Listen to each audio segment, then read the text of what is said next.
Hey everybody, I hope you guys doing alright. Sorry. Excuse me. So I want to say a few things.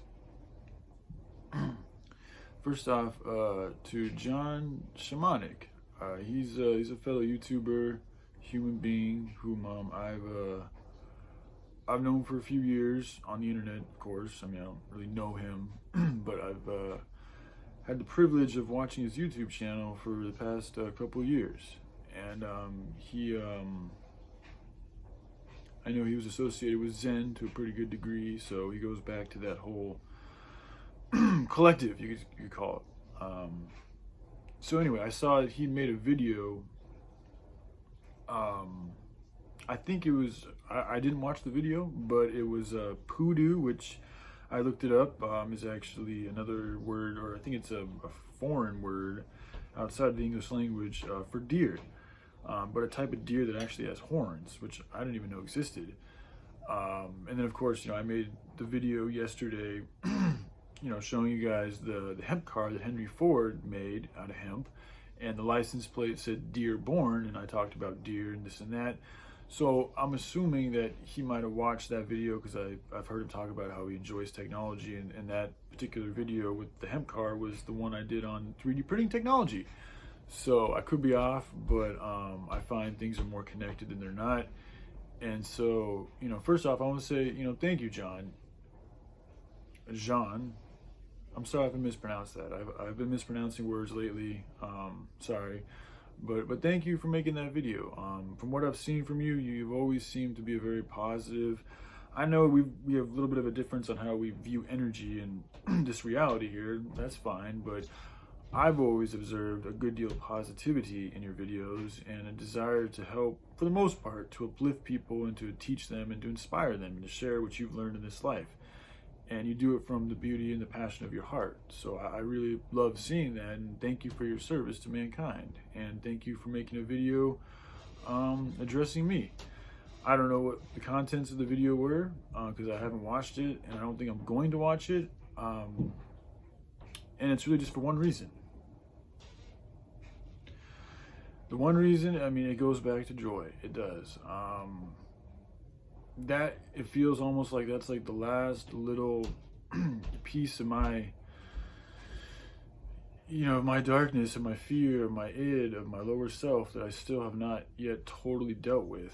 And it's still there, and it's still very, very strong at the moment. And so because of that, and I know that I'm pretty sure he's been associated, or at least has watched your channel, and I even think that there may have been some association between the two of them, which is fine. I don't, it's that's totally cool. I'm just saying that's stuff that I feel that I've observed. So based on that knowledge, feel like it can be beneficial for me to be very careful and protective of myself and what I choose to get involved with and who I choose to listen to at this time of my life, because I still am an extremely sensitive human being.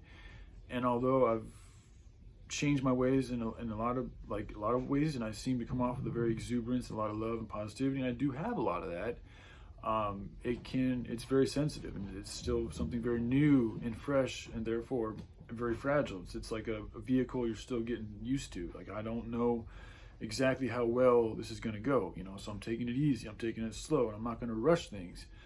And I felt like I was kind of starting to rush things, and I still don't feel 100% really ready to socialize in that type of an environment with anybody, really, to be honest. So, and I also know that because I think that Joy has changed her mind, or she does change her mind, or at least I've seen her in the past. I feel like she's changed her mind a lot.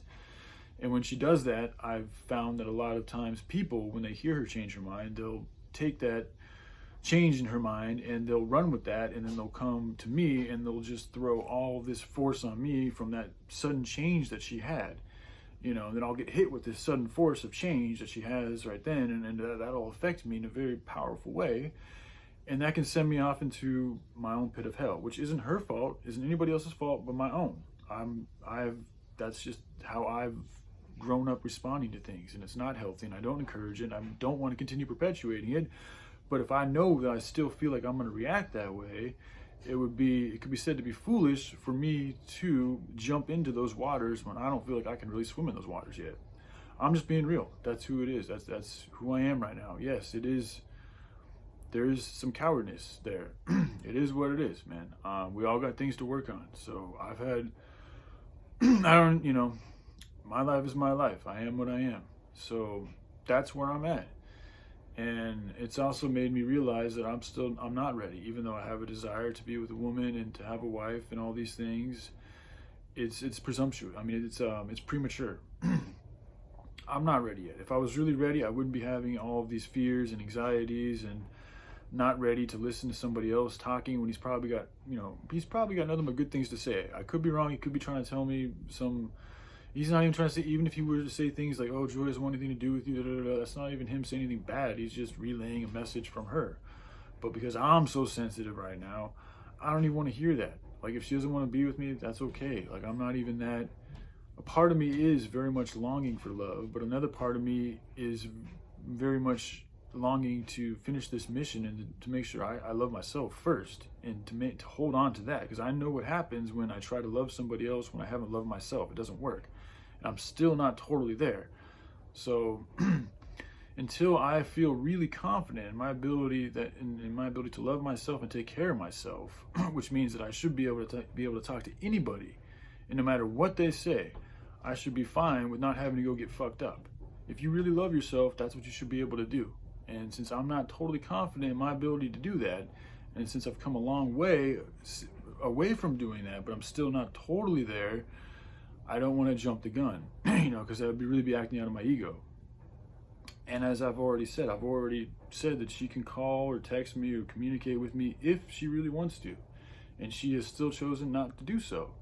So, there's something to be said for that too. I'm not even going to go too deep into that, but that is a factuality. So if the connection was really, if it was a really good time for it to manifest right now, I feel like there would have been a little bit more action from both of us to make that actually happen. And because there hasn't been that, maybe it isn't the best time.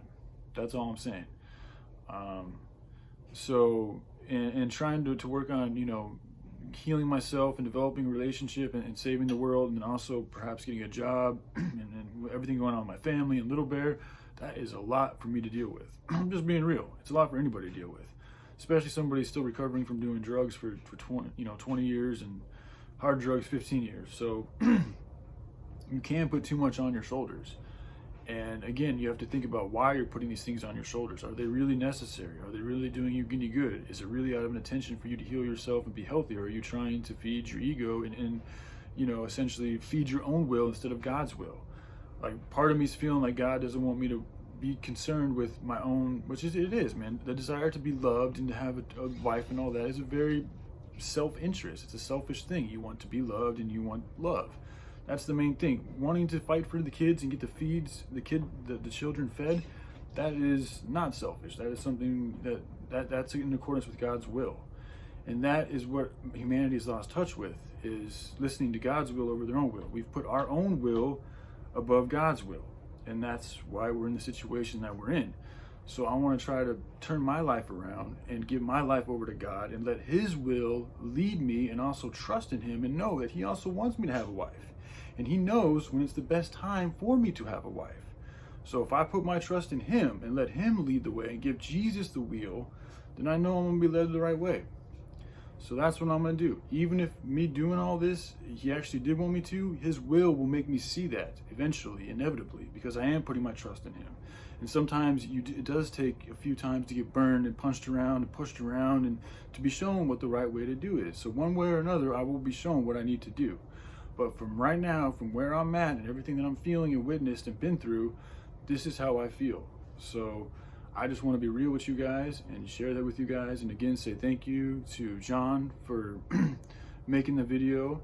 And I hope I continue to see you making videos, man. It's good to see people expressing themselves. And I like to just see how people live their lives. I enjoy seeing what other people do with their lives. I really do. So thanks again. And thanks to everybody, and I hope Joy's doing all right, and I mean no offense. And yeah, all right, I love you guys. Y'all take care. Bye.